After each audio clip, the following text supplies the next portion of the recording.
3 రోజుల్లో కేజ్రీవాల్ను అరెస్ట్ చేస్తారా? ఢిల్లీ లిక్కర్ స్కామ్లో ఏం జరుగుతోంది? లోక్సభ ఎన్నికల వేళ రాజకీయ టెన్షన్ వాతావరణం మొదలైందా? ఢిల్లీ నుంచి గల్లీ వరకు లిక్కర్ స్కామ్ లింక్స్ బయటపడతాయా? కేంద్ర దర్యాప్తు సంస్థలు ఏ స్టెప్ తీసుకోబోతున్నాయి? What the story?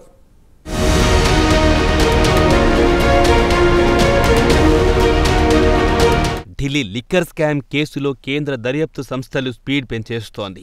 లిక్కర్ లింకుల్లో ఇరుక్కున్న వారికి విచారణకు హాజరు కావాలంటూ వరుసగా నోటీసులు జారీ చేస్తోంది. ఢిల్లీ సీఎం కేజ్రీవాల్కు ఈడీ 7 సార్లు నోటీసులు జారీ చేసింది.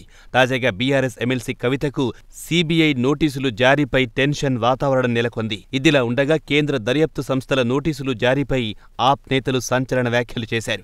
మరో 2-3 రోజుల్లో కేజ్రీవాల్ను ఈడీ అధికారులు అరెస్ట్ చేస్తారని ఆరోపించారు. ఇండియా కూటమి నుంచి వైదొలగాలని కేజ్రీవాల్కు బెదిరింపులొస్తున్నాయని, వాటిపై ఆయన తలొగ్గకపోవడంతో అరెస్ట్ చేస్తామని బెదిరిస్తున్నారని అన్నారు. స్కామ్ కేసుల్లో సీఆర్పీసీ 41 కింద నోటీసులిచ్చి కేజ్రీవాల్ను సీబీఐ, ఈడీ అరెస్టు చేసే అవకాశముందని అనుమానం వ్యక్తం చేశారు. ఢిల్లీ లిక్కర్ స్కామ్లో ఈ నెల 26న విచారణకు హాజరు కావాలని నోటీసులిచ్చిందని, అదే రోజు కేజ్రీవాల్ను అరెస్ట్ చేస్తారని ఆప్ నేతలు సంచలన ఆరోపణలు చేశారు.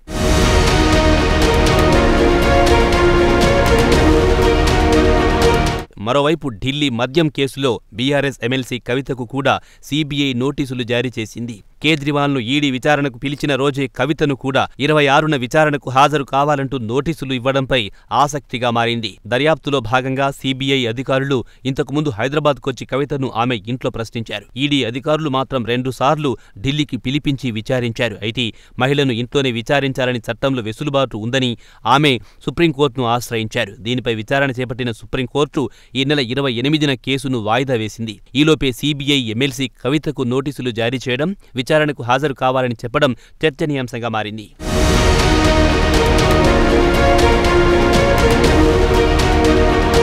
కాంగ్రెస్, ఆప్ మధ్య సీట్ల పంపకాలపై చర్చలు తుది దశకు చేరుకున్నాయన్న వార్తతో బీజేపీకి నిద్ర పట్టడం లేదని ఢిల్లీ మంత్రి సౌరభ్ భరద్వాజ్ విమర్శించారు. కేజ్రీవాల్ను అరెస్ట్ చేస్తే ప్రజలు వీధుల్లోకి వస్తారని, ప్రజా సునామీ వస్తుందని, అందులో బీజేపీ కొట్టుకుపోవడం ఖాయమని ఆప్ రాజ్యసభ ఎంపీ సందీప్ పాఠక్ హెచ్చరించారు. బీజేపీ రాజకీయ సమీకరణాలు తప్పవుతాయని జోస్యం చెప్పారు.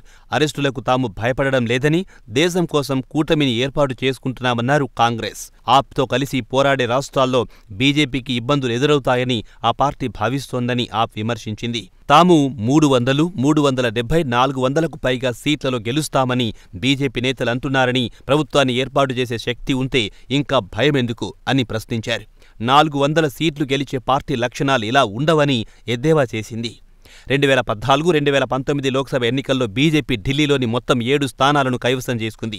ఈ 2 పర్యాయాలు ఆప్ అభ్యర్థులకు డిపాజిట్లు గల్లంతయ్యాయి. ఇక 2009లో కాంగ్రెస్ మొత్తం 7 సీట్లు గెలుచుకుంది. అంతకుముందు 2004లో జరిగిన సార్వత్రిక ఎన్నికల్లో కాంగ్రెస్కు 6 సీట్లు రాగా బీజేపీ 1 స్థానంతో సరిపెట్టుకుంది.